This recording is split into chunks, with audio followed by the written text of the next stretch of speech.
Cancer சிறப்பு மருத்துவரான பாலாஜியை வந்து ஒரு வாலிபர் வந்து கத்தியால குத்தி விட்டாரு. அந்த நோயாளிக்கு பேர் வந்து பிரேமா, 51 வயசு அந்த அம்மாவுக்கு. அவங்களுக்கு வந்து கேன்சர் பேஷண்ட். தவறான சிகிச்சையினால இவங்களுக்கு வந்து நுரையீரல் பாதிப்புக்குள்ளாயிட்டு அந்த கேன்சர் வந்து அதிகமாகி அவங்க இப்போ உயிருக்கு ஆபத்தான நிலையில போராடுற நிலையில இருக்காங்க. அந்த மருத்துவமனையிலே நல்ல உயர்தரமான மருத்துவம் தானே கொடுக்குறாங்க கேன்சருக்கு. புற்றுநோய்க்கு அதுதானே சிறப்பான மருத்துவமனையாக இருக்கு. அப்புறம் ஏன் நீங்க வந்து அதை அங்கே நீங்க பண்ணுங்கன்னு சொல்லாம இவங்க ஏன் அங்க திருப்பி பண்ணாங்க ஒரு கேள்வி எனக்கு. ரெண்டாவது, அங்க ஏன் 90,000 ரூபாயை எதுக்கு வந்து சார்ஜ் பண்ணாங்க? அப்ப ஏழை பாளைகளுக்கு வந்து மருத்துவமனையில வந்து மருத்துவமே பார்க்க முடியாதா? அப்போ கருணாநிதி குடும்பத்துல இருந்து யாராவது அரசாங்க ஆஸ்பத்திரியில போய் படுத்திருக்காங்களா உடம்பு சரியில்லைன்னு இது வரைக்கும் ட்ரீட்மெண்ட் எடுத்ததா நீங்க கேள்விப்பட்டிருக்கீங்களா? இல்ல. ஏன் அரசாங்க ஆஸ்பத்திரி போகல?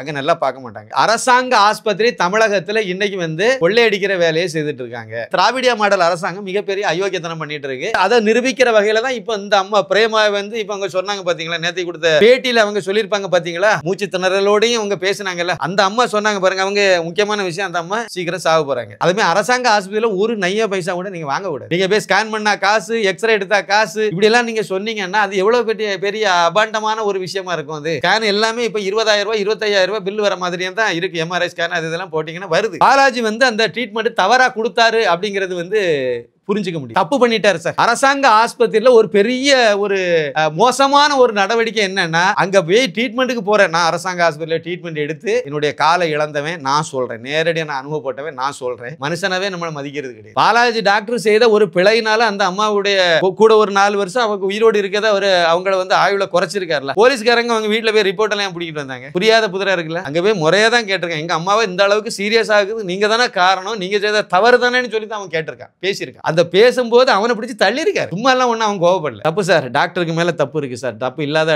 ஏன் அந்த அம்மாவே வாய்னால சொல்றாங்கல்ல சார். பாலாஜி சொன்ன அதே பிரேமா அம்மா இன்னொரு 3 டாக்டருக்கு பேரை சொல்லுவாங்க. அவங்க மேல ஏன் குற்றச்சாட்டு சொல்லல? ஏன் சார் குற்றச்சாட்டு சொல்லல? அவங்க நோக்கம் வந்து குற்றச்சாட்டு சொல்லணும்னா எல்லா டாக்டரும் தான் சொல்லுவாங்களே.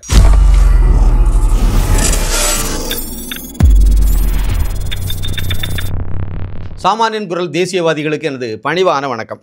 பரபரப்பான ஒரு செய்தி என்ன அப்படின்னா, சென்னையில் வந்து கிண்டியில் உள்ள கருணாநிதி பெயரில் உள்ள பல்நோக்கு மருத்துவமனையில் கேன்சர் சிறப்பு மருத்துவரான பாலாஜியை வந்து ஒரு வாலிபர் வந்து கத்தியால் குத்தி விட்டார் அப்படிங்கிற செய்தி தான் நேற்றுலேருந்தே ஒரு பெரிய செய்தியாக பார்க்கப்படுது. தமிழகம் முழுக்கவே இது விவாதிக்கப்படுது. இதை தொடர்ந்து வந்து டாக்டர்கள் எல்லாம் வந்து இன்னைக்கு வந்து போராட்டம் அறிவித்து போராட்டத்தில் இப்போ இந்த நம்ம பேசிகிட்டு இருக்க நேரத்தில் அவங்க எல்லாம் போராட்டத்தில் இருக்காங்க. இப்போ இதில் முக்கியமான எனக்கு ஒரு சாமானியனாக எனக்கு பட்ட சில விஷயங்களை நான் உங்கள்கிட்ட பகிர்ந்துக்கலாங்கிறது தான் இது இந்த பதிவினுடைய முக்கியமான நோக்கம்.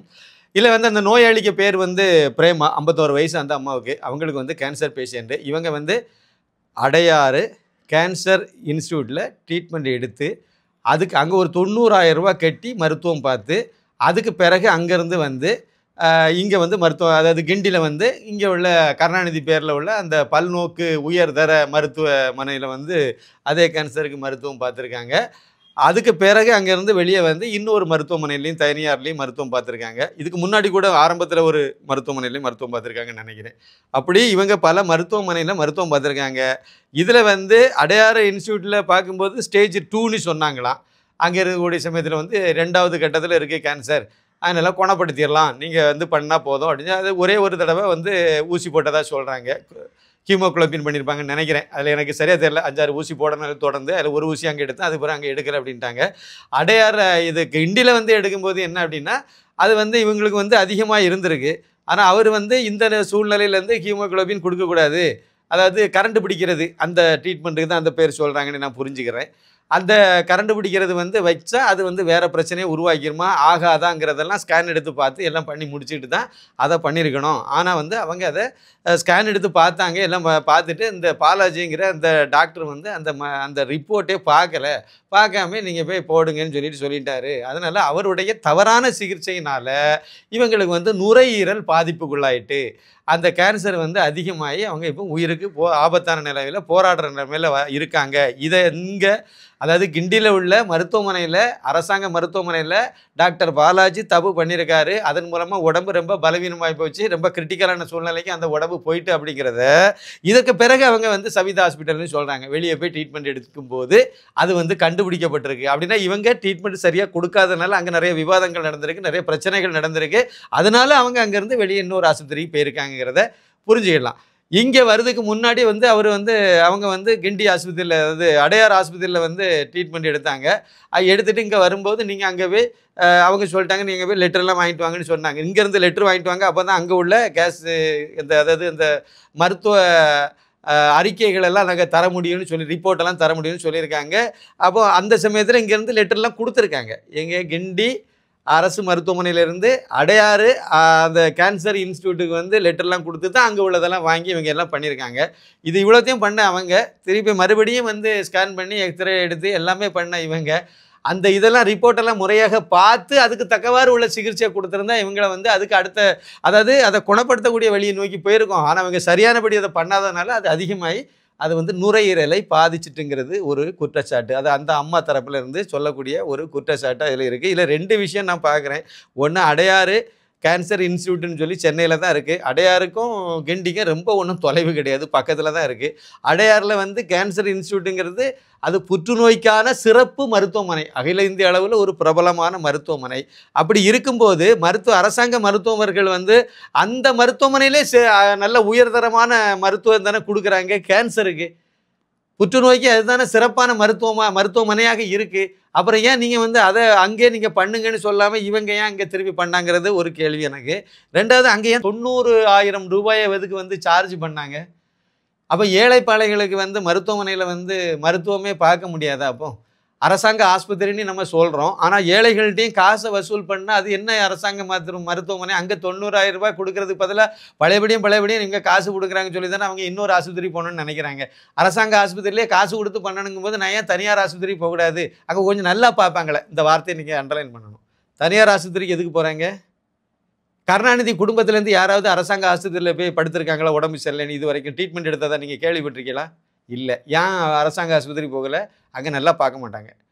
ஏன் தனியார் ஆஸ்பத்திரி போகிறாங்க? அங்கே நல்லா பார்ப்பாங்க. அவ்வளோதானே, லாஜிக் அவ்வளோதானே. இதில் ஒரு சின்ன தகவல் சொல்கிறேன். ஒரு 2000 அந்த வருஷத்தை நீங்கள் எடுத்துடுங்க. ஒரு 20-25 வருஷத்துக்கு முன்னாடி உள்ள சூழ்நிலையை நீங்கள் எடுத்துடுங்க. சென்னையில் ஏதாவது ஒரு அரசியல்வாதிக்கு, ஒரு அமைச்சருக்கு, இல்லைனா ஒரு எம்பி எம்எல்ஏக்கு, இல்லைனா ஒரு வசதியான ஒரு தொழிலதிபருடைய குடும்பத்தை சார்ந்த ஒருத்தருக்கு ஏதாவது உடலில் வந்து அதிகமான பாதிப்பு ஏற்பட்டு அவங்களுக்கு மருத்துவம் பார்க்க வேண்டியது இருந்துச்சு அப்படின்னா உடனடியாக பாண்டிச்சேரி ஜிப்மர் மருத்துவமனைக்கு போயிட்டு இருந்தாங்க. கொஞ்சம் திருப்பி பாருங்கள், உங்களுக்கு தெரியும். அப்போ அதுவும் மத்திய அரசு ஆஸ்பத்திரி தான், அரசாங்க ஆஸ்பத்திரி, மத்திய அரசு ஆஸ்பத்திரி. பாண்டிச்சேரி ஜிப்மர் ரொம்ப ரொம்ப ரொம்ப பிரபலமான ஒரு மத்திய அரசு ஆஸ்பத்திரி தான். 2000களில் சென்னையிலிருந்து எனக்கு தெரிஞ்ச நிறைய பெரிய தொழிலதிபர்கள், வசதியானவங்க எல்லாம் அரசியல்வாதிகள் எல்லாம் அவங்களுக்கு ஏதாவது உடம்பு சரியில்லைன்னா கொஞ்சம் அதிகமாக ஏதாவது ஆப்ரேஷன் இந்த மாதிரிலாம் பண்ண வேண்டிய சூழ்நிலை இருக்குன்னு நிறைய ஜிப்மருக்கு ஓடி போயிட்டு இருந்தாங்க. ஆனால் இன்றைக்கி எல்லாருமே அப்பல்லோ அது இதுன்னு சொல்லி இங்கே சென்னையில் இவன் பண்ணிகிட்டு இருக்காங்க. அன்றைக்கி அங்கே போனாங்க. அப்போ அது அரசாங்க ஆஸ்பத்திரி தானே, மத்திய அரசு ஆஸ்பத்திரி தானே, அங்கே நல்லா ட்ரீட்மெண்ட் கொடுக்குறாங்க, எல்லா எக்யூப்மெண்ட்டும் இருக்குது, முறையான சிகிச்சை அங்கே கொடுக்குறாங்கன்னு சொல்லி தானே எல்லாம் ஜிப்மருக்கு போனாங்க. அது ஏன் தமிழகத்துலேயும் அரசாங்க ஆஸ்பத்திரியெல்லாம் அப்பவும் இருக்க தானே செய்துச்சு. அப்போ ஏன் தமிழக அரசாங்க ஆஸ்பத்திரியில் அப்போ எக்யூப்மெண்ட்டே இல்லாமல் போச்சுதா? அப்போ ஏன் ஜிப்மரை நோக்கி இவங்க படையெடுத்தாங்க? ஏன் தமிழகத்தில் உள்ளவங்கெல்லாம் அங்கே போக வேண்டிய அவசியம் என்ன? இங்கே ஏன் அவங்க வந்து அரசாங்க ஆஸ்பத்திரியில் அந்த ட்ரீட்மெண்ட் எடுக்கலை? ஸ்டான்லி மருத்துவமனையில் இல்லையா, இல்லைன்னா ராஜீவ்காந்தி மருத்துவமனை, இங்கே இதுதான் பழமையான மருத்துவமனைகள். இந்த மருத்துவமனைகள் எல்லாம் அப்போ வந்து ட்ரீட்மெண்ட்டே எடுக்க முடியாத அளவுக்கு தான் மோசமான நிலைமையில் தான் இருந்துச்சா? என்ன காரணம்? இது கொஞ்சம் யோசிக்க வேண்டிய ஒரு விஷயம். அப்புறம் வந்து இவங்க கிண்டியில் வந்து மருத்துவம் பார்த்தாங்க. மருத்துவம் பார்க்கும்போது அங்கேயும் வந்து ஸ்கேன் பண்ணுறதுக்கு அதுக்கு இதுக்கு எல்லாத்துக்கும் சார்ஜ் பண்ணதாக சொல்லியிருக்காங்க. அந்த வீடியோவை திருப்பி ஒருக்க பாருங்கள், சார்ஜ் பண்ணதாக சொல்கிறாங்க. இந்த இடத்துல எனக்கு இன்னொரு இது உண்டு. என்ன அப்படின்னா, அரசாங்க ஆஸ்பத்திரி தமிழகத்தில் இன்றைக்கி வந்து கொள்ளையடிக்கிற வேலையை செய்துட்ருக்காங்க. எனக்கு கிட்டத்தட்ட ஒரு 6 மாதத்துக்கு முன்னாடி இது சம்மந்தமாக நான் ஒரு இதை பேசியிருக்கேன். எனக்கு அதில் அப்போ தான் எனக்கு முதல் முறையாக தெரிய ஆரம்பிச்சுது. ஒரு நோயாளியை அரசாங்க ஆஸ்பத்திரியில் கொண்டு போய் சேர்க்குறாங்க, கேன்சர் நோயாளியை.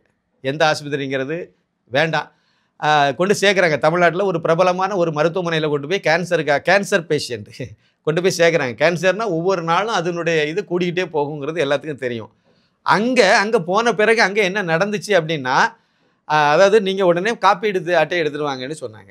அப்போ அந்த பேஷண்ட்டுக்கு வந்து காப்பீடு அட்டை வந்து ஏற்கனவே இருந்துச்சு, ஆனால் அது செல்லாதுன்னு சொல்லிட்டாங்க. கல்யாணத்துக்கு முன்னாடி உள்ளது, அதனால இது செல்லாது, கல்யாணத்துக்கு பிறகு நீங்கள் எடுத்துருக்கணும், அப்போ தான் செல்லும்னு சொல்லி அதில் சொல்லி. சரி, அப்போ என்ன பண்ணணும்னு கேட்ட உடனே நீங்கள் உடனே வில்லேஜ் ஆஃபீஸர்கிட்ட போய் கையெழுத்து வாங்கிட்டு வாங்க, பண்ணி தந்துடுவார். உடனே இதை இங்கேருந்து ஆஸ்பத்திரியிலேருந்து ஒரு இதை கொடுக்குறாங்க, நேரே அங்கே போகிறாங்க. அங்கே போன உடனே அவர் உடனே அதை தாமதம் பண்ணலை, இங்கே ஆஸ்பத்திரியிலேருந்து வருதுன்னு சொன்னோன்னே வில்லேஜ் ஆஃபீஸர் உடனே கையெழுத்தெல்லாம் போட்டு கொடுத்தாச்சு. உடனே மருத்துவ அட்டைக்கு உடனே அப்ளை பண்ணியாச்சு. 14 நாளைக்கு பிறகு அந்த அட்டை வந்துட்டு ஓகே ஆகி வருது. அதற்கு பிறகு தான் இவங்க ட்ரீட்மெண்ட்டை ஸ்டார்ட் பண்ணாங்க. அப்போ 15 நாளைக்கு முன்னாடியே இவங்க அதை ஆரம்பிச்சிருக்க வேண்டியதை, அதுக்கு பிறகும் இவங்க நிறைய இவங்களுக்கு தான் நிறைய பட்டியல் இருக்கும்ல, ஏற்கனவே நிறைய பேர் வரிசையில் இருப்பாங்கல்ல, அதெல்லாம் கேன்சர் பேஷண்ட்டாக இருந்தாலும் அதுவும் இப்போ அதிகமாக இருக்காங்க எல்லா மருத்துவமனையிலையும். அப்போ அதுக்கும் ஒரு இது இருக்காங்க, அதெல்லாம் பார்த்து எடுத்து இவங்க அதுக்கு பிறகு ஸ்கேன் எடுத்து, அதுக்கு பிறகு எக்ஸ்ரே எடுத்து, என்னெல்லாம் உண்டுமோ எல்லாமே எடுத்து, அதை அவ்வளோவுமே அந்த ட்ரீட்மெண்ட் எல்லாமே இந்த மருத்துவ காப்பீடு மூலமாகவே அரசாங்கம் கிளைம் பண்ணிட்டு வந்துச்சு. நீங்கள் மருத்துவ அட்டை இல்லை, மருத்துவ காப்பீடு இல்லை அப்படின்னா அரசாங்க மருத்துவமனையில் இன்னைக்கு பெரிய ஆஸ்பிரேஷன் எதுவுமே பண்ணுறது இல்லை. ஆனால் இது ஜீவோ கிடையாது, அரசு உத்தரவு கிடையாது. இது வாய்மொழி உத்தரவு. இந்த இடத்துல பலிகடை ஆக்கப்படுறது டாக்டர்கள். நாம் டாக்டருக்கு மேலே தான் குற்றச்சாட்டு சொல்கிறோம். ஆனால் டாக்டர்கள் இதை உண்மையை வெளியே சொல்ல மாட்டேங்கிறாங்க. நான் கேட்டேன் அந்த மேட்டரில், நான் எனக்கு தெரிஞ்ச டாக்டர்கள்ட்ட கேட்டேன். கேட்கும்போது அப்படியெல்லாம் கிடையாதுங்களே சார் அப்படின்னாரு. அப்புறம் ரொம்ப தீவிர விசாரிக்கும் போது அப்போ தெரிஞ்சுது, இது இந்த மாதிரி ஒரு திருசங்கு சொர்க்கத்தில் டாக்டரை கொண்டு போய் இழுத்து விட்ருக்காங்க.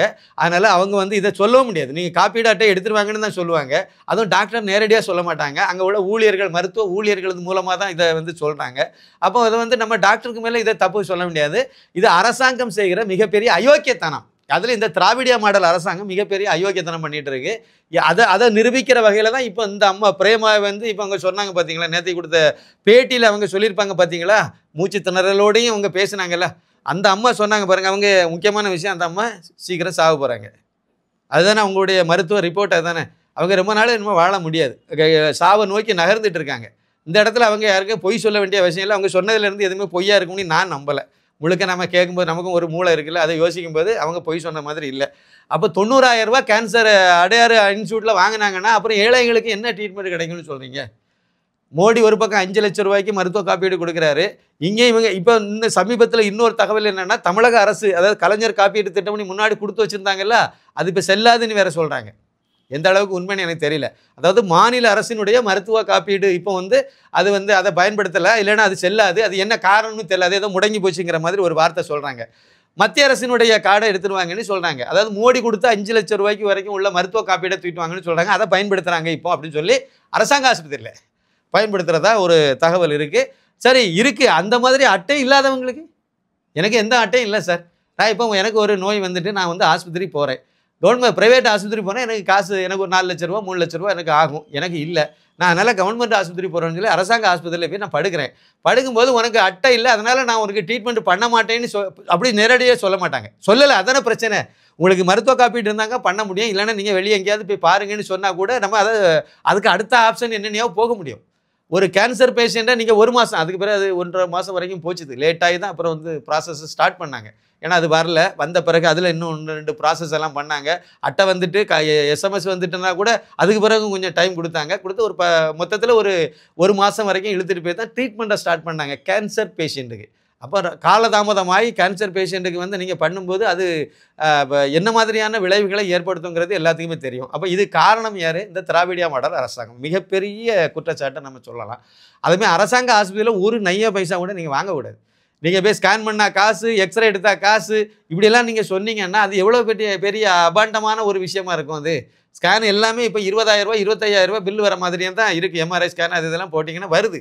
அப்போ 10,000 ரூபா 15,000 ரூபாங்கிறது பெரிய அமௌண்ட், 20-25 அதை விட பெரிய அமௌண்ட்டு. இதுக்கு எல்லாத்துக்கும் நீங்கள் ஏழைகள்கிட்ட நீங்கள் வசூல் பண்ணீங்கன்னா அப்போ என்ன தர்ம ஆஸ்பத்திரின்னு எப்படி சொல்ல முடியும்? எப்படி அரசாங்க ஆஸ்பத்திரின்னு எப்படி சொல்ல முடியும்? ஏழைகளுக்கு இலவச மருத்துவம்னு எப்படிங்க சொல்ல முடியும் இதை? அப்போ இது ஒரு பகல் கொள்ளையாக இது இருக்கா இல்லையா? இது ஒரு பகல் கொள்ளை, திட்டமிட்டு நடத்தக்கூடிய ஒரு பெரிய பகல் கொள்ளையாக தான் நான் இந்த விஷயத்தை நம்ம பார்க்குறேன். இப்போ நம்ம பாலாஜி விஷயத்துக்கு வாங்க. பாலாஜி அந்த ட்ரீட்மெண்ட்டு தவறாக கொடுத்தாரு அப்படிங்கிறது புரிஞ்சிக்க முடியுது. தப்பு பண்ணிட்டார் சார். அரசாங்க ஆஸ்பத்திரியில் ஒரு பெரிய ஒரு மோசமான ஒரு நடவடிக்கை என்னென்னா, அங்கே போய் ட்ரீட்மெண்ட்டுக்கு போகிறேன், நான் அரசாங்க ஆஸ்பத்திரியில் ட்ரீட்மெண்ட் எடுத்து என்னுடைய காலை இழந்தவன் நான் சொல்கிறேன், நேரடியாக நான் அனுபவப்பட்டவன் நான் சொல்கிறேன். மனுஷனாவே நம்மளை மதிக்கிறது கிடையாது. எல்லா டாக்டரையும் நான் சொல்ல மாட்டேன், நல்லவங்க இருக்காங்க, புண்ணியவான்கள் இருக்காங்க. எனக்கு இந்த லெவலில் என்ன காப்பாற்றி கொண்டு வந்தார்ல அவரும் அரசாங்க ஆஸ்பத்திரி தான். நாகர்கோவில் அப்போ கோட்டாறு கவர்மெண்ட் ஆஸ்பத்திரியில் வேலை பார்த்த டாக்டர் கணேசமணி அவருடைய தீவிர முயற்சினால தான் என்னுடைய இடது கால் வந்து முட்டுக்கு கீழே ஒரு 3 இன்ச்சுக்கு எலும்பை அவர் தக்க வைக்க முடிஞ்சுது. அது அவருடைய ஒரு தொலைநோக்கு பார்வை. ஆமாம், ஒரு சிறந்த ஒரு திறமையான டாக்டருங்கிறனால அன்னைக்கு இந்த நீட் எக்ஸாம்லாம் இருந்தாலும் இந்த டாக்டர் பாஸ் ஆகி வந்திருப்பார். யார்? கணேசமணி டாக்டர் பாஸ் ஆகி வந்திருப்பார். ஏன்னா அவர்கிட்ட திறமை இருக்குது. கரெக்டாக ஜட்ஜ் பண்ணார். 3 ஆப்ரேஷன் காலையில் 10 மணிலேருந்து 82ல் 10 மணிலேருந்து சாயந்தரம் 3 மணி வரைக்கும் தொடர்ந்து 3 ஆப்ரேஷன். கரண்டைக்கு மேலே அன்னைக்கு ஸ்கேன் கிடையாது. கரண்டை பகுதியில் ஒரு ஆப்ரேஷன், இன்னும் கொஞ்சம் மேலே திருப்பி வந்து எல்லாம் கையெழுத்தெல்லாம் வாங்கி பழையபடி ஒரு ஆப்ரேஷன். பழையபடி பார்த்தா இன்னும் நரம்பில் செப்டிக்காக இருக்குது, இன்னும் வந்து மேலே வரைக்கும் எடுக்க வேண்டியது இருக்குது. சரி எடுங்க. அப்போ நம்ம முட்டிலேருந்து எடுத்தால் ஈஸியாக வேலை முடிஞ்சிடும். ஆனால் அவங்க அப்படி செய்யலை. முட்டிலேருந்து எடுத்தால் இந்த பையன் வந்து செயற்கை கால் போட்டு ரோட்டை கிராஸ் பண்ண முடியாது, ரொம்ப சிரமப்படுவான், வாழ்க்கை ஃபுல்லாக அவன் வந்து கஷ்டப்பட போகிறான். அதனால அவனுக்கு வந்து முடிஞ்ச வரைக்கும் ஒரு 3 இன்ச்சு அளவுக்காவது ஒரு எலும்பை நம்ம வச்சு கொடுத்துட்டோம். முட்டுக்கு கீழே எலும்பை வச்சோம் அப்படின்னா அவன் முட்டுக்கு மேலே பெல்ட்டை மாட்டி ஏதோ ஒரு வகையில் அவன் தப்பிச்சுக்கிடுவான்னு சொல்லி ஒரு புண்ணியவான் அந்த கணேசமணி போட்ட பிச்சைனால தான் நான் இப்போ வந்து இந்த முட்டுக்கு மேலே அந்த முட்டுக்கு மேலே பெல்ட்டை மாட்டி ஓரளவுக்கு நான் தப்பிச்சு வர முடியுது. இல்லைன்னா நான் இடுப்பில் கொண்டு போய் பெல்ட்டை மாட்டி ரோடை கிராஸ் பண்ணுறது எல்லாம் ரொம்ப சிரமப்பட்டு படி ஏறுறதெல்லாம் தர்ம சங்கடமாகி ரொம்ப நான் கஷ்டப்பட வேண்டியது இருந்திருக்கும். அதுக்கு வந்து அவருடைய அந்த திறமை தான் அதுக்கு காரணம்னு நான் சொல்லுவேன். அதே சமயத்தில் ஒரு கரண்டையில் பாதத்தில் பெருவிரல் அப்படி நீங்கள் எடுத்துடுங்க, பெருவிரல் சுண்டு விரல் காலில் உள்ள பாதம், இந்த 2 விரலுக்கும் இடையில இருக்கக்கூடிய 3 விரலில் வந்து அடிபட்டிருக்கு. ரோடு ஆக்சிடெண்ட்டு, பாதத்தில் அடிபட்டு போச்சு, சதைச்சிட்டு அப்படியே அழுத்திட்டு எலும்பு நரம்பு எல்லாமே செதஞ்சு போச்சுது, ரத்த குழாயெல்லாம் உடஞ்சிது, கட்டாயி போச்சுது. இதெல்லாம் பின்னாடி நமக்கு தெரிஞ்ச கதை, அன்னைக்கு தெரியாது. 82ல் நமக்கு தெரியாது. இது அவ்வளோ நடந்தது சக்திமங்கலம் பக்கத்தில். அதாவது சக்திமங்கலம் பக்கத்துலேருந்து கோயம்புத்தூருக்கு வரக்கூடிய ஒரு பைபாஸில் நடந்த ஒரு ஆக்சிடெண்ட். இது நைட்டு 1 மணிக்கு நடந்தது. காலையில் நாங்கள் பக்கத்தில் இருக்கக்கூடிய ஆஸ்பத்திரிக்கெல்லாம் எனக்கெல்லாம் ஒன்றும் ஞானமே ஒன்றும் இல்லை. பக்கத்தில் இருக்க கோபிச்செட்டிப்பாளையம் கவர்மெண்ட் ஆஸ்பத்திரிக்கும் சக்திமங்கலத்துக்கும் இடையில இருந்ததெல்லாம் சின்ன கிளினிக் இருந்திருக்கு. அங்கெல்லாம் போயிருக்காங்க. அவங்களுக்கு இது பார்த்தா வெளியே இவங்க கூட எங்கள் அப்பா மற்றவங்களுக்கெல்லாம் பார்க்கும்போது அது ஏதோ மேலே ஒரு வலிப்பு இருக்குது, ரத்தம் வந்துட்டு இருக்கு, அவ்வளோதான் அவங்களுக்கு தெரியுதே ஒழிய உள்ளால் அவ்வளோ பெரிய அடி இருக்குன்னு அவங்களுக்கு தெரியலை. ஆனால் அங்கே டாக்டர்களுக்கு தெரியும் தானே, அவங்க இது இங்கே பண்ண முடியாதுங்க, நீங்கள் போங்கன்னு சொல்லி கடைசியில் அதுலேருந்து 16 கிலோமீட்டர் தொலைவில் கோபிச்செட்டிப்பாளையம் கவர்மெண்ட் ஹாஸ்பிட்டல் வந்து அட்மிட் பண்ணாங்க. 8 நாளையில் நாசம் பண்ணிவிட்டாங்க. 14 வயசு ஒன்றும் பெரிய வயசு கிடையாது, 14 வயசு. கையை 2ஆக வெட்டிட்டு ஒட்ட வச்சாலும் ஒட்டிடும். அந்த அளவுக்கு இளமையான குருத்து மாதிரி இருக்கக்கூடிய எலும்பை 8 நாள் அங்கே வச்சு 8 நாளைக்கு உள்ளால அது அழுக வச்சு பாதமெல்லாம் அழுவி போச்சு. ஆஸ்பத்திரிக்கு முதல் நாள் 2ஆவது நாளில் நீங்கள் பார்க்கும்போது பார்த்தீங்கன்னா அதாவது இந்த கரண்டைக்கு இந்த பக்கத்தில் தான் கட்டே பேண்டேஜே. ஆனால் கடைசியில் ஆஸ்பத்திரிக்கு வெளியே வரும்போது கட்டு எப்படின்னா இந்த பக்கம் இந்த எலும்பெல்லாம் இந்த விரல்களெல்லாம் இருக்குல்ல கரிஞ்சு போச்சு, கருத்து போச்சு, ரத்த சர்க்குலேஷன் எல்லாம் கட்டாய் அப்படியே கரிச்சு கட்ட மாதிரி ஆகிட்டு. இதுக்கு இந்த பக்கம் கட்டே கிடையாது, விரலெல்லாம் வெளியே போயிட்டு. இதுக்கு இந்த பக்கம் அந்த கரண்டையோடு சேர்த்து தான் கட்டு. ஏன்னா இங்கே மேலே ஏறிட்டு எல்லாமே அழுகி போச்சு, அடிப்பகுதி அழுகி போச்சு. நாத்தம் எனக்கு தெரியல, மற்றவங்க பார்த்தவங்க சொன்னாங்க. பஸ்ஸில் ஏற்ற மாட்டேன்னு சொல்லிட்டாங்க சார். கோபிச்செட்டிப்பாளையத்தில் இருந்து கோயம்புத்தூர் போய் கோயம்புத்தூரில் இருந்து அன்னைக்கு இருந்த திருவள்ளூர் பஸ்ஸில் ஏறி நாகர்கோவிலுக்கு பஸ்ஸில் சக பயணிகளே ஏற்ற விடலை, கீழே இறக்குங்கன்னு சொல்லிவிட்டாங்க. அவ்வளவு நாத்தம், வாடை, மனுஷ இறைச்சி வந்து வாடை அடிச்சுன்னா எப்படி இருக்கும்? அந்த சூழ்நிலையில் அந்த கண்டக்டர் இப்போ எங்கே இருக்காருன்னு எனக்கு தெரியாது, நம்ம பார்த்ததும் இல்லை, பேசினதும் இல்லை. அதுக்கு பிறகு முன்னாடி நம்ம பார்த்ததில்லை. அந்த புண்ணியமாக நல்ல மனிதர் அவர் சொன்னார், அவர் பிடிச்சி திட்டுனார் மற்றவங்களை. திட்டி இந்த மாதிரி ஒரு சூழ்நிலையை நீங்கள் அதுக்காக நீங்கள் சொல்கிறீங்கன்னு சொல்லிட்டு எல்லாம் சத்தம் போட்டார். கீழே இறங்கி நீங்கள் போகிறீங்களா போங்கன்ட்டார். அப்படி சொல்லி திட்டி அது பிறகு மற்ற பயணிகள் அதுக்கு பிறகு அனுசரித்து இருக்கக்கூடியவங்க இருந்தாங்க. 1-2 பேர் கிளம்பிட்டாங்க. ரொம்ப மனசாட்சி உள்ள ஆட்கள் கிளம்பிட்டேன். பஸ்ஸு மூவ் ஆனால் வந்து இந்த ஸ்மெல் கொஞ்சம் வெளியே போயிருந்தான். ரொம்ப அந்த அளவுக்கு அதுக்கு மேலே ஒரு பான்ஸ் பவுடரை வாங்கி இந்த கட்டுக்கு மேலே போட்டு அப்பி பிடிச்சி வச்சுட்டாங்க, அப்படியே தட்டிட்டாங்க. இவ்வளோ தூரம் தட்டின பிறகு அந்த சுமல் வந்து தாங்க முடியாத அளவுக்கு சுமல் ஆகி போச்சுது. இவ்வளோதும் இங்கேருந்து நாங்கள் நாகர்கோவிலுக்கு போகிறோன்னு சொன்னோன்னா இங்கே வந்து ட்ரெஸ்ஸிங்கெல்லாம் பண்ணிலாம் விட்டாங்க. இருந்தாலும் அந்த அளவுக்கு அழுக வச்சு விட்டாங்க. நாகர்கோவிலில் போன உடனே முதல் நாள் உடனடி அங்கே போன உடனே எடுத்து க்ளீன் பண்ணாங்க. 2ஆவது நாளே உடனே அது அன்னைக்கு இருந்தது எக்ஸ்ரே தான், டக்குனாங்க எல்லாம் பண்ணாங்க. 3ஆவது நாள் ஆப்ரேஷன் பண்ணாங்க. அந்த ஆப்ரேஷன்லாம் தான் நடந்தது. அங்கே பண்ணது கணேசமணி, இங்கே பண்ணது எந்த எத்துவாளின்னு எனக்கு தெரியாது. ட்ரைனிங் எடுத்து விட்டாங்க சார். இப்போ நீங்கள் சொல்லுங்கள், நாகர்கோவிலில் இருந்த டாக்டரை நான் கடைசி முடிய திருப்பி அந்த புண்ணியவான்னு சொல்கிறேன். அன்னைக்கு கோபிச்செட்டிப்பாளையத்தில் வேலை பார்த்த டாக்டரை நான் என்ன சொல்லுவேன் சொல்லுங்கள்? 2 பேருமே அரசாங்க ஆஸ்பத்திரி தான் சார். வருஷம் வேணால் 82ன்னு சொல்லலாம், ஆனால் அரசாங்க ஆஸ்பத்திரி தானே. நாகர்கோவிலில் கவர்மெண்ட் ஆஸ்பத்திரியில் வேலை பார்த்தா கணேசமணி டாக்டரை நீட் இருந்தாலும் அவர் பாஸ் ஆகிருப்பாருன்னு நான் சொல்கிறேன். இந்த கோபிச்செட்டிப்பாளையத்தில் அன்னைக்கு வேலை பார்த்து எனக்கு ட்ரீட்மெண்ட் எடுத்த டாக்டர் நீட் இருந்தாலும் வந்திருக்கவே மாட்டாங்கல்ல, அப்படி தானே நான் சொல்லணும். அப்போ அரசாங்க டாக்டரில் 2 பேர் இருக்காங்கல்ல, ஒரு நல்லவனும் இருக்கான், ஒரு கெட்டவனும் இருக்கான்ல, ஒரு தகுதியானவரும் இருக்கான், ஒரு தகுதி இல்லாதவனும் இருக்கான்ல. அப்போ இதையும் தாண்டி என்னதான் நேர்மையாக இருந்தாலும், என்னதான் திறமை இருந்தாலும், என்னதான் இருந்தாலும் சில நேரங்களில் சில தவறுகள் நம்மளை மனித சக்திக்கு மீறி தவறு நடந்து போயிடும். அதுவும் ஒரு பக்கம் நம்ம பார்த்துக்கலாம். ஆனால் இந்த தவறு இங்கே சென்னைக்கு வாங்க, இங்கே இந்த பிரேமாங்கிற அந்த அம்மாவுக்கு நடந்த தவறு இதை பற்றி யாருமே பேசலையே சார். பாலாஜி டாக்டர் செய்த ஒரு பிழையினால அந்த அம்மாவுடைய கூட ஒரு 4 வருஷம் அவங்க உயிரோடு இருக்கிறத அவங்கள ஆயுளை குறைச்சிருக்காருல. ஆயுள் எவ்வளோ வேணாலும் இருந்துட்டு போட்டு சார், அது இவர் கையில் கிடையாது சார். ஆனால் அந்த ட்ரீட்மெண்ட் இவர் செய்ய வேண்டிய வேலையை சரியாக செய்யலைங்கிறது உண்மை தானே. போலீஸ்காரங்க அவங்க வீட்டில் போய் ரிப்போர்ட்டெல்லாம் பிடிக்கிட்டு வந்தாங்க. புரியாத புதிராக இருக்குல்ல.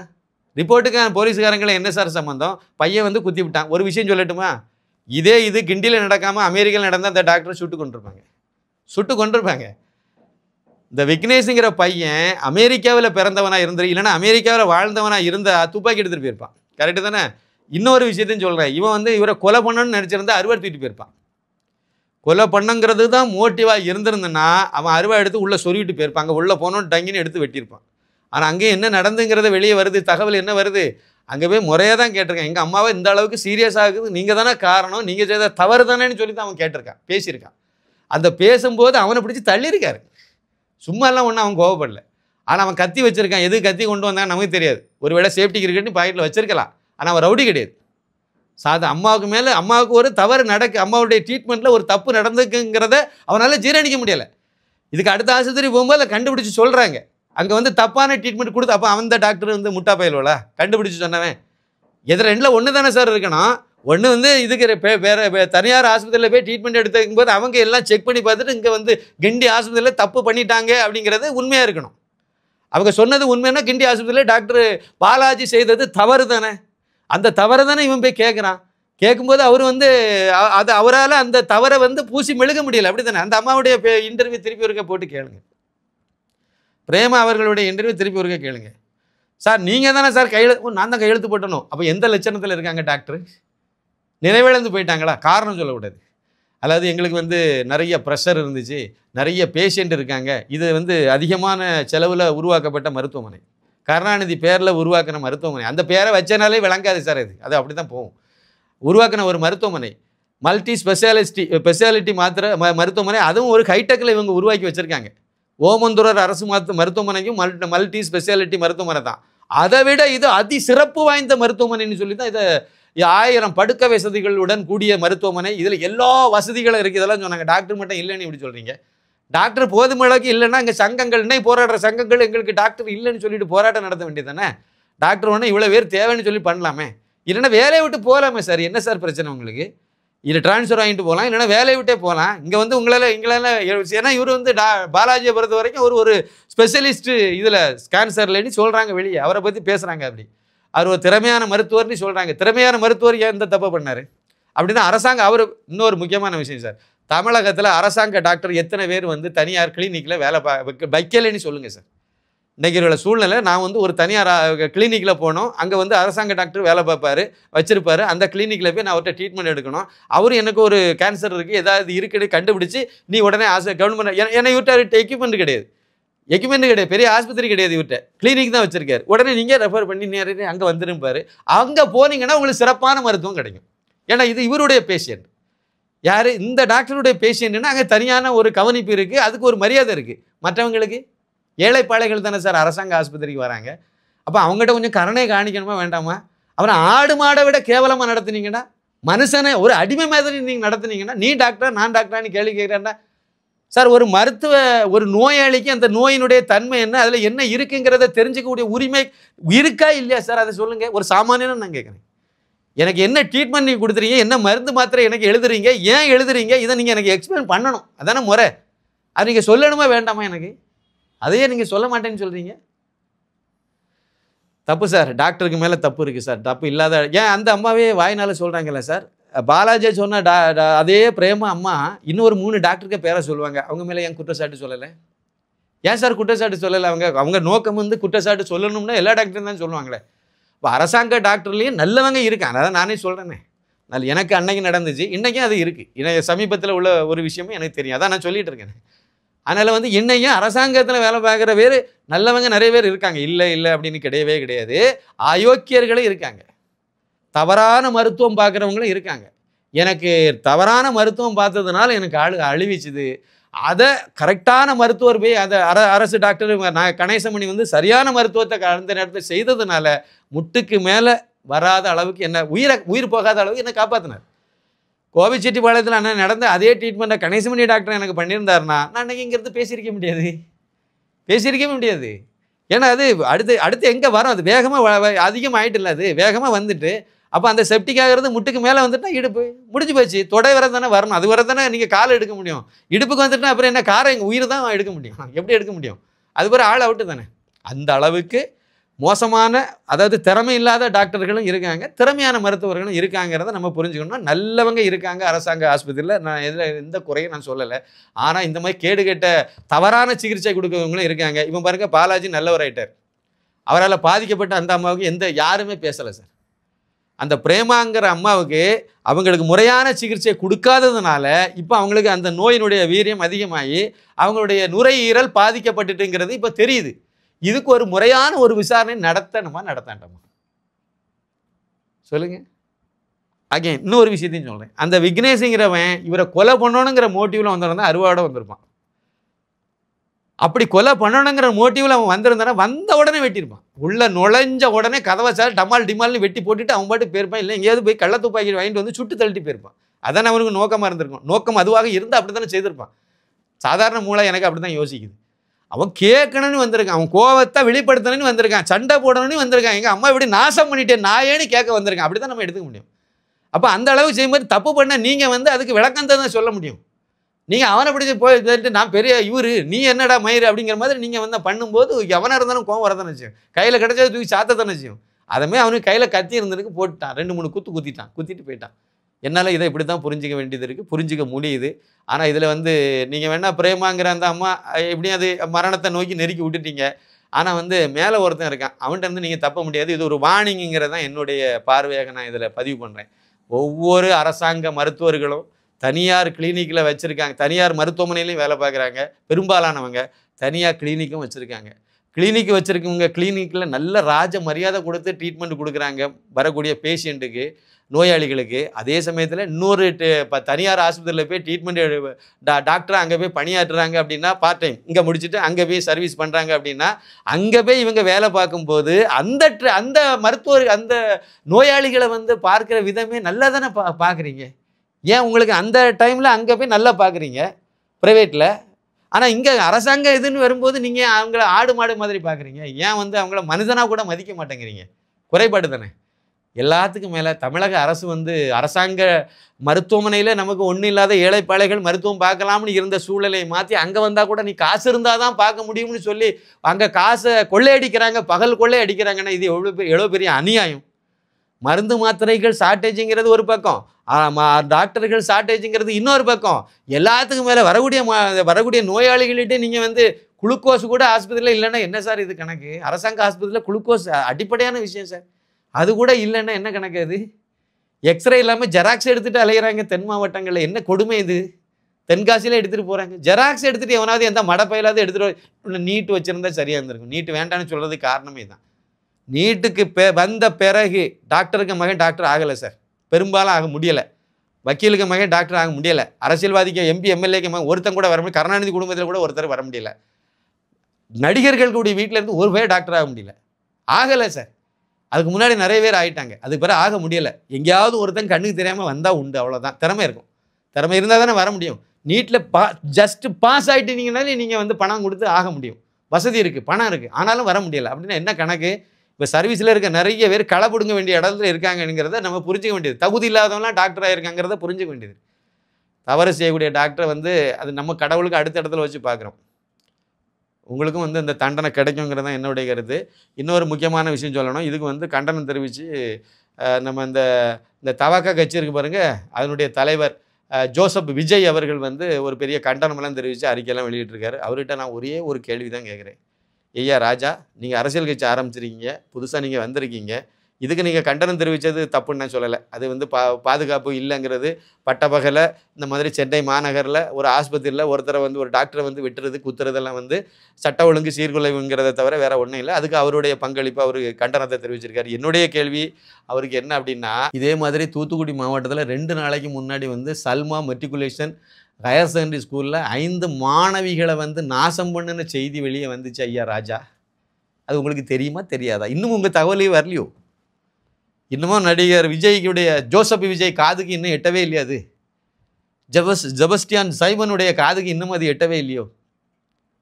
அப்பப்போ சொல்லிக்குவார் தலைவர், நான் நாடார்னு வேறு கணக்கு சொல்லியிருப்பார். அது இவ்வளோத்துக்கும் இவர் இப்போ தான் கன்னியாகுமரியிலாம் மீட்டிங் நடத்திட்டு வந்தார். இவங்க காதுகளுக்கெல்லாம் அந்த விஷயமே வந்து கேட்கவே இல்லை பாருங்கள். அதாவது ஜோசப் விஜயை பொறுத்த வரைக்கும் அவங்க மாநாட்டுக்கு வந்து செத்த 4 பேருடைய தகவலே அவருக்கு காதுக்கு கேட்கல. அது ஒரு வாரத்துக்கு பிறகு அவருக்கு காதுக்கே வந்து கிடச்சிது. அதனால் தூத்துக்குடி பக்கத்தில் சல்மா மெட்ரிகுலேஷன் ஸ்கூலில் வந்து 5 மாணவிகள் சீரழிக்கப்பட்டது. 5 மாணவிகள். அந்த 5 தான் மாணவிகளா இல்லை அடுத்து போன வருஷம் எத்தனை, அதுக்கு முந்தின வருஷம் எத்தனை, இதே மாதிரி எத்தனை வருஷமாக நடந்துகிட்டு இருக்குது? அங்கே கூட்டிகிட்டு போன மட்டும்தான் இது நடந்துச்சு. அந்த பள்ளிக்கூடத்துக்கு உள்ளாலேயே இன்னும் என்னெல்லாம் நடக்குது அப்படிங்கிறத நடந்திருக்கும் அப்படிங்கிறதெல்லாம் நம்ம வந்து விசாரணை வச்சா தான், முறையான விசாரணை வச்சா மட்டும்தான் அது வெளியே தெரியும். அங்கே இழுத்து மூடியாச்சு, அந்த கேஸை இழுத்து மூடியாச்சு. ஒரே காரணம், அதை நடத்தினவன் அந்த பள்ளிக்கூடத்தை நடத்துகிறவன் வந்து முஸ்லீம், அவ்வளோதான். பள்ளிக்கூடத்தை நடத்தினவன் முஸ்லீமோ கிறிஸ்டினாக இருந்தால் நீங்கள் வந்து எவ்வளோ பெரிய தவறாக இருந்தாலும் நாங்கள் கண்டுக்க மாட்டோம்ங்கிறது ஸ்டாலின் சின்ன மேளத்துடைய நிலைப்பாடாக இருக்கலாம். ஆனால் நீங்கள் ஜோசப் விஜயனுடைய நிலைப்பாடும் அதுவே, அதுமாதிரி செபஸ்டியான் சைமனுடைய நிலைப்பாடும் அதுவே அப்படிங்கிறது கொஞ்சம் யோசிக்க வேண்டிய விஷயமா இருக்குல்ல. யோசிக்க வேண்டியது, மறுபடியும் சொல்கிறேன், இந்துக்கள் எல்லாத்துக்கும் ஒரே ஒரு சொல்யூஷன் தான். தமிழகத்தில் 85% இந்துக்காரன் தான் இருக்கும். நாம் இந்த மாதிரி தப்புக்களெல்லாம் வந்து அது அவங்க எல்லாம் மத ரீதியாகவே யோசிச்சுட்டு போகும்போது ஒரு தடவை நம்மளும் மத ரீதியாகவே ஓட்டு போட்டால் மட்டும்தான் இருக்கலாம் தீர்வு கிடைக்கும். கிறிஸ்தவன் சொல்கிறான் இந்துக்களுக்கான கட்சி பாஜக அப்படின்ட்டு, முஸ்லீம் சொல்கிறான் இந்துக்களுக்கான கட்சி பாஜகன்ட்டு, ஆனால் இந்துக்காரன் சொல்கிறான் இந்துக்களுக்கான கட்சி பாஜக இல்லைன்ட்டு. இப்படி ஒரு சூழ்நிலை தமிழ்நாட்டில் தான் இப்படி ஒரு வினோதமான சூழ்நிலை நிலவ முடியும். இருந்தாலும் கொஞ்சம் விழிப்புணர்வு வருது. குறிப்பாக திமுகவில் உள்ள இந்துக்காரர்களுக்கு கொஞ்சம் கொஞ்சம் இப்போ புரிதல் வருது. பார்ப்போம், அடுத்த எலெக்ஷன்லையாவது உருப்படியாக ஓட்டை செலுத்துவாங்களா அப்படிங்கிறத பார்ப்போம். நன்றி, வணக்கம்.